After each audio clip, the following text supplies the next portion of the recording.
ہے علامہ آغا عباس مہدی ترابی صاحب نے۔ السلام علیکم علامہ صاحب، علیکم السلام ورحمۃ اللہ۔ خیریت سے ہیں آپ؟ جی الحمدللہ رب جی العالمین۔ ہمارے ساتھ مفتی مسعود احمد صاحب موجود ہیں۔ السلام علیکم مفتی صاحب۔ وعلیکم السلام ورحمۃ اور اللہ۔ عمران الحق کلیانوی صاحب ڈاکٹر صاحب بھی موجود ہیں، ایک مرتبہ پھر السلام علیکم ڈاکٹر صاحب۔ وعلیکم السلام ورحمۃ اللہ وبرکاتہ۔ جی جناب، آج کا ٹاپک جو ہے وہ خاندان کے حوالے سے ہے کہ کس طرح سے اپنے خاندان کو جوڑنا ہے، کس طرح ایک خاندان جو ہے اس کا اثر اندازی جو آپ جس طرح سے اپنے گھر والوں کو رکھتے ہیں وہ اثر انداز کرتا ہے آپ کے ارد گرد کے ماحول کو۔ تو خاندانی استحکام کے بارے میں، اس کی حفاظت کے بارے میں علامہ صاحب آپ سے آغاز کرنا چاہوں گا، کیا کہیں گے آپ؟ بسم اللہ الرحمن الرحیم وبہ نستعین وہو خیر ناصر ومعین، اما بعد، اللہم صل علی محمد وآل محمد وعجل فرجہم۔ قرآن مجید فرقان حمید نے عائلی زندگی اور خاندان کے حوالے سے ایک کلیہ ارشاد فرمایا، اور آیہ مجیدہ کا مفہوم یہ ہے، بسم اللہ الرحمن الرحیم، وَجَعَلْنَاكُمْ شُعُوبًا وَقَبَائِلَ لِتَعَارَفُوا إِنَّ أَكْرَمَكُمْ عِنْدَ اللَّهِ أَتْقَاكُمْ۔ قرآن مجید نے ایک اصول دیا ہے کہ قوم اور قبیلے جو ہیں یہ تمہارے تعارف کے لیے ہے، اصل ہدف قوم اور قبیلہ نہیں ہے، اصل ہدف خاندان نہیں ہے، اصل ہدف ہے پروردگار عالم ہر انسان کو، ہر خاندان کو،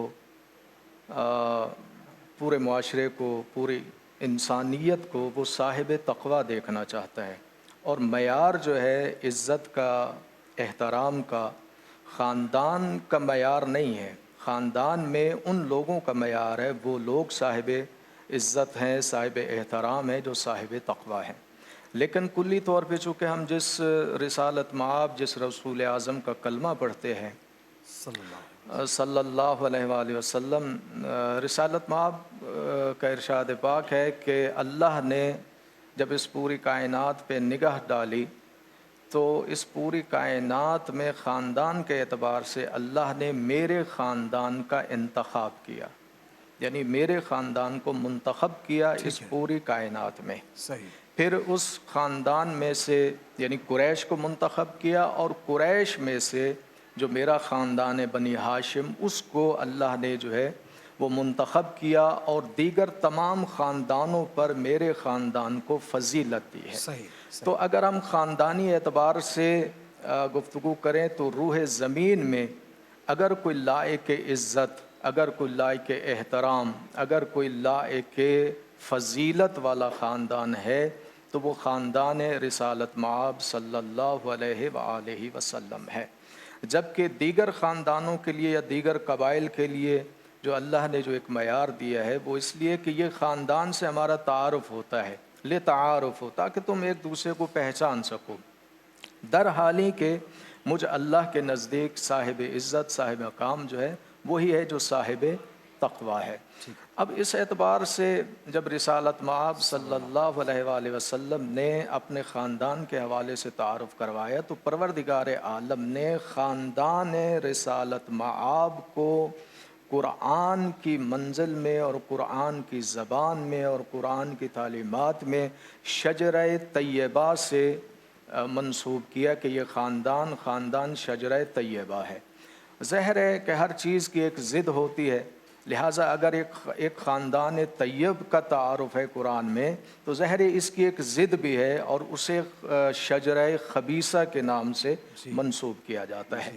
تو خاندان کے اعتبار سے ہمیں بس اس بات کو ذہن میں رکھنا چاہیے کہ اگر کسی کو اپنے خاندان کے اوپر فخر اور مباحات بھی ہے تو وہ کم سے کم اس نقطے کو ذہن میں رکھے کہ اس کے خاندان کی کوئی حیثیت نہیں خاندان رسالت مآب صلی اللہ علیہ وآلہ وسلم۔ بہت اچھی بات ہے، بہت اچھی گفتگو۔ خاندان کے استحکام کے لیے مفتی صاحب آپ سے بھی سوال کرنا چاہوں گا کہ خاندان بنانے کے لیے، اس کو جوڑنے کے لیے ہم سب کچھ نہ کچھ اس میں کرتے ہیں، یعنی ایک ماں کا رول، ایک باپ کا رول، ایک بیٹے کا رشتہ، ایک بیٹی کا رشتہ، یہ پورا ایک کنبہ جو بنتا ہے تو اس کا معاشرے پہ اثر پڑتا ہے. اللہ تعالیٰ نے یقیناً کسی وجہ سے یہ خاندان پیدا کیا. آقا صلی اللہ علیہ وآلہ وسلم کی جس طرح سے علامہ صاحب نے ذکر کیا کہ ان کی حیات طیبہ, ان کی زندگی, ان کے خاندان کو دیکھیے کہ کس طرح سے انہوں نے زندگی گزاری. پھر اس کے ساتھ ان کی تعلیم یافتہ صحابہ کرام ہیں یا ان کے اپنے اہل بیت ہیں, وہ کس طرح سے پیش آتے تھے اپنے گھر والوں سے. تو یہ کس قدر ضروری ہے صبر کے ساتھ کام لینا, محبت کے ساتھ آگے بڑھنا, زندگی اچھے انداز میں گزارنا. ہم لوگ نیکیاں ڈھونڈتے ہیں لیکن شاید اپنے گھر میں جو نیکیاں کرنے کا موقع ملتا ہے ان کو بھول جاتے ہیں. کیا کہیں گے آپ؟ بسم اللہ الرحمن الرحیم. میرے خیال میں آپ کا سوال یہ ہے کہ ایک خاندان کو کس طرح سے جوڑا جائے, جی ہاں, جی ہاں, کس کس کو کون کون سا مقام دیا جی ہاں, جائے. جی ہاں. ہم جس دور میں جی رہے ہیں یہ اس وقت ہمارے ملک کے اندر جمہوری پارلیمانی سسٹم ہے. جی اس میں خاندان کے اندر والد کی حیثیت جو ہوتی ہے وہ آپ کہہ لیجئے کہ ایک وزیر اعظم کی حیثیت ہے. ظاہر ہے وہ حکومت کا سربراہ ہوتا ہے, صحیح, لیکن ہمارے ہاں ایک کنفیوژن ہے. آپ نے ایک طرف حکومت کا سربراہ بنا دیا گورنمنٹ کا, اور ایک طرف آپ نے ریاست کا سربراہ بنا دیا. تو خاندانی نظام کے اندر بھی اگر دیکھا جائے تو ریاست کی جو سربراہ ہوتی ہے وہ ماں ہوتی ہے. صحیح صحیح, ماں. اس کا اتنا بظاہر دیکھنے میں وہ اتنی انفلوئنسر نہیں ہوتی. دیکھیں نا, مکی زندگی میں عرب دنیا کے اندر عورت کے انفلوئنس کو منع کیا گیا, روکا گیا. اچھا. دیکھیں مصعب ابن عمیر رضی اللہ تعالیٰ عنہ کو جب ان کے چچا نے گھر سے نکالا تو ماں نہیں چاہ رہی تھی, لیکن چونکہ مرد کی حکومت تھی تو وہ عرب دنیا تھی. اب آپ آ جائیے بر صغیر کے اندر تو ہمارے ہاں عورت کا رول ہے. لیکن علامہ صاحب, مفتی صاحب, وہیں پہ بی بی ختیجہ کا ہمارے سامنے مثال ہے کہ کس طرح وہ ایک کاروبار چلایا کرتی تھی اور پھر بہت سے لوگ ان کے ماتحت بھی تھے. وہ بھی ایک مثال ہمیں ملتی تھی. لیکن آپ مشاورت کے اندر دیکھیں تو مشورے نظر نہیں آتے. بات کر رہے ہیں, ٹھیک ہے. تو اب ہمارے ہاں دیکھیں شروع سے جب سے یہ دنیا بنی ہے, اور آج سے 100 سال پہلے کی آپ کتابیں پڑھیں تو باپ کے پاس ٹائم نہیں ہوتا. صحیح صحیح. ماں کے پاس بہت بڑی ذمہ داری ہوتی ہے. باپ جو ہے وہ فائنانس کے ایشوز کو دیکھتا ہے, ماں جو ہے وہ تربیت دیکھتی ہے. بہت اچھی بات. ماں باپ کی ذمہ داری, میں یہ سمجھتا ہوں کہ تعلیم اتنی اہم نہیں ہے جتنی اہم ذمہ داری تربیت ہے. تربیت ہے, بہت اچھی بات ہے. وہ اصل چیز تو وہی اس وقت اس دور میں جس دور میں ہم جی رہے ہیں اس دور میں اندر ماں بھی کہتی ہے کہ مجھے بھی ایک اسپیس چاہیے. جی جی جی.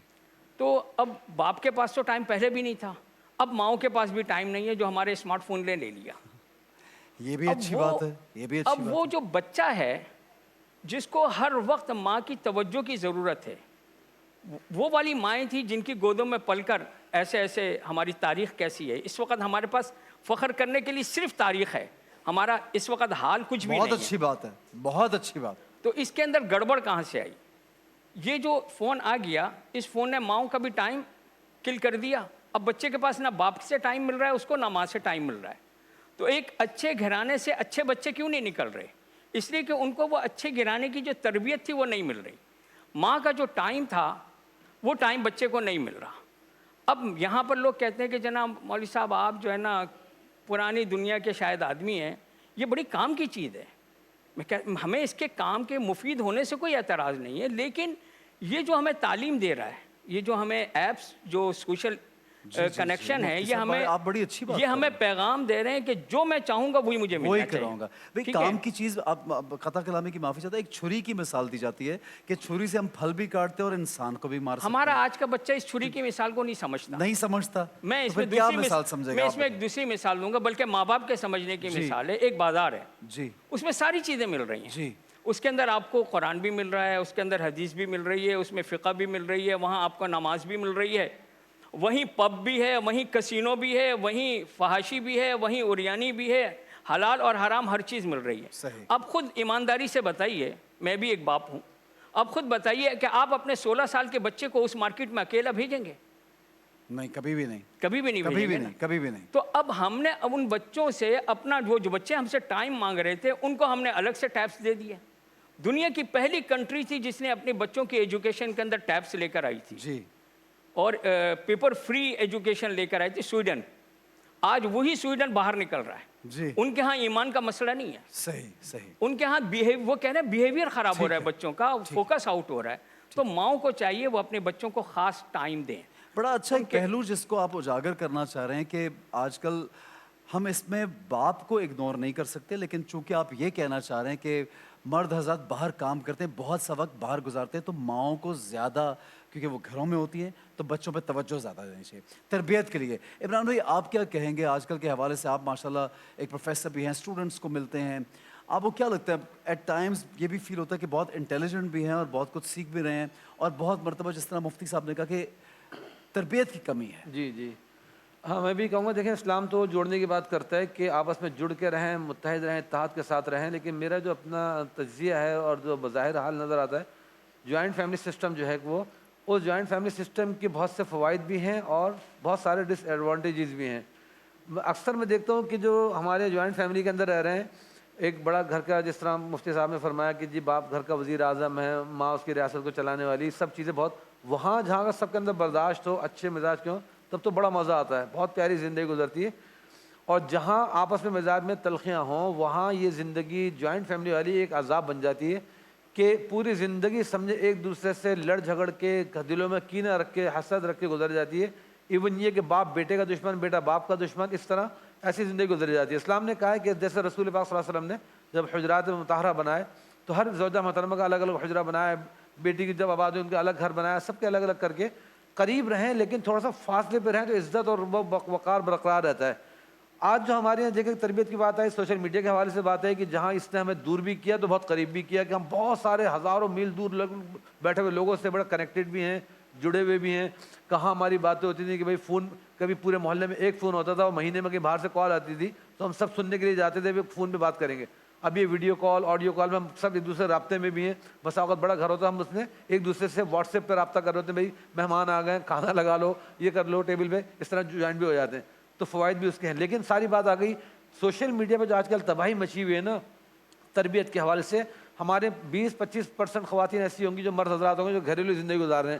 70-75% لوگ ایسے ہو گئے کہ جنہوں نے اب تربیت کا اپنا مزار انسٹاگرام, ٹک ٹاک کو بنا لیا, اس پہ بیٹوں کو نچوا رہے ہیں, بیٹیوں کو نچوا رہے ہیں, ڈانس کروا رہے ہیں, واہ واہ ہو رہی ہے, اس پہ لائک چاہیے, شیئر چاہیے, لائیو آ رہے ہیں, اور پھر اس لمٹ کو کراس کر کے حد سے زیادہ آگے بڑھ رہے ہیں. تو یہ مس یوز یہاں پہ ہو رہا ہے. مسلمان خواتین, مسلمان مرد جن کی نماز مسجد کے اندر بھی منع ہے کہ نامحرم کے سامنے نماز نہ پڑھیں, وہ اب رمضان میں روزے میں افطاری کے نماز کے سین بنا کے صرف آرٹیفیشل سین بنا کے, ایون یہ لاہور میں جو بڑی مسجد ہے وہاں مسجد کے اندر, اسلام آباد میں مساجد ہیں, ان مساجد کے اندر جو بڑی مسجد ہے وہاں پہ خواتین جا کے بے پردہ ہو کے واک کر کے اور پتہ نہیں مختلف اسٹائل کے اندر ویڈیوز بنا رہی ہیں, ٹرینڈ چل رہا ہے اور اس کے اوپر خوب لائک آ رہے ہیں. ایون اب تو حرم کو بھی نہیں چھوڑا گا, حرم میں بھی نارمل ویڈیو تو چلے میں کہتا ہوں بن جاتی ہے, لیکن وہاں بھی پورے کپل جا کے ایسا شوٹ کر رہے ہیں بیت اللہ کے سامنے, روزہ اثر کے سامنے, جو مناسب نہیں لگتا. تو اس چیز کو مس یوز نہ کریں, جڑ کے رہیں, محبت کے ساتھ رہیں, انشاءاللہ اچھے رہیں گے. ٹھیک ہو گیا. اب میں چاہوں گا کہ چونکہ بریک کی طرح بڑھنا ہے, آغا صاحب ایک مختصر سا کوئی ایسا پیغام ہماری یوتھ کو دے دیجیے آپ خاندانی حوالے سے. دیکھیے پیغام تو واضح ہے. ایک اچھے خاندان کی تشکیل کے لیے جو بنیادی نقطہ ہے, جب بچہ اور بچی بالغ ہو جاتی ہیں اور والدین جو ہے انہیں رشتہ ازدواج میں منسلک کرنے کے لیے جب وہ اقدامات کی طرف بڑھتے ہیں, یہ وہ بنیادی نقطہ ہے. اگر اس نقطے کو والدین سمجھ لیں تو آپ کو ایک صالح معاشرہ, ایک اچھا خاندان تشکیل دینے میں کسی قسم کی کوئی پرابلم نہیں آئے گی. ٹھیک ہو گیا. رسول اللہ صلی اللہ علیہ وآلہ وسلم نے جب اپنی دختر نیک اختر جناب سیدہ فاطمۃ الزہرا سلام اللہ علیہا کا عقد کیا امیر المؤمنین علی ابن ابی طالب علیہ الصلوۃ والسلام سے, جبکہ یہ کائنات کا پہلا عقد ہے کہ شوہر بھی معصوم ہے ہمارے عقیدے کے مطابق اور بیوی بھی معصوم ہے. معصوم ہونے کے باوجود اللہ کے رسول نے ایک نصیحت امیر المومنین سے کی اور ایک نصیحت جناب سیدہ سلام اللہ علیہا سے کی.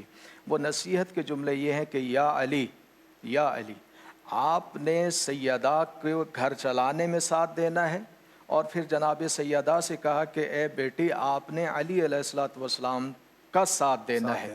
یعنی اگر یہ نقطہ ذہن میں رکھ لیں کہ شوہر اور بیوی اپنے اپنے مقام پر, صرف 1 منٹ میں لوں گا, آدھا منٹ صرف, ابھی بات ہوئی تھی چلیں, تو یہ اگر اس پہلو کو سامنے رکھ لیں تو. جی بہت شکریہ آپ کا. مفتی صاحب میں چاہوں گا بریک پہ جانے سے پہلے آپ بھی ایک پیغام دے دیجیے پلیز. میں تو چھوٹا سا ایک پیغام یہ دوں گا کہ اس سوشل میڈیا کی جو عمران بھائی نے بات کی, ایک ہی ڈائننگ ٹیبل پر بیٹھے ہوئے ہوتے ہیں ہم لوگ, جی بالکل قریب ہوتے ہیں, لیکن ایک دوسرے کی توجہ نہیں ہوتی.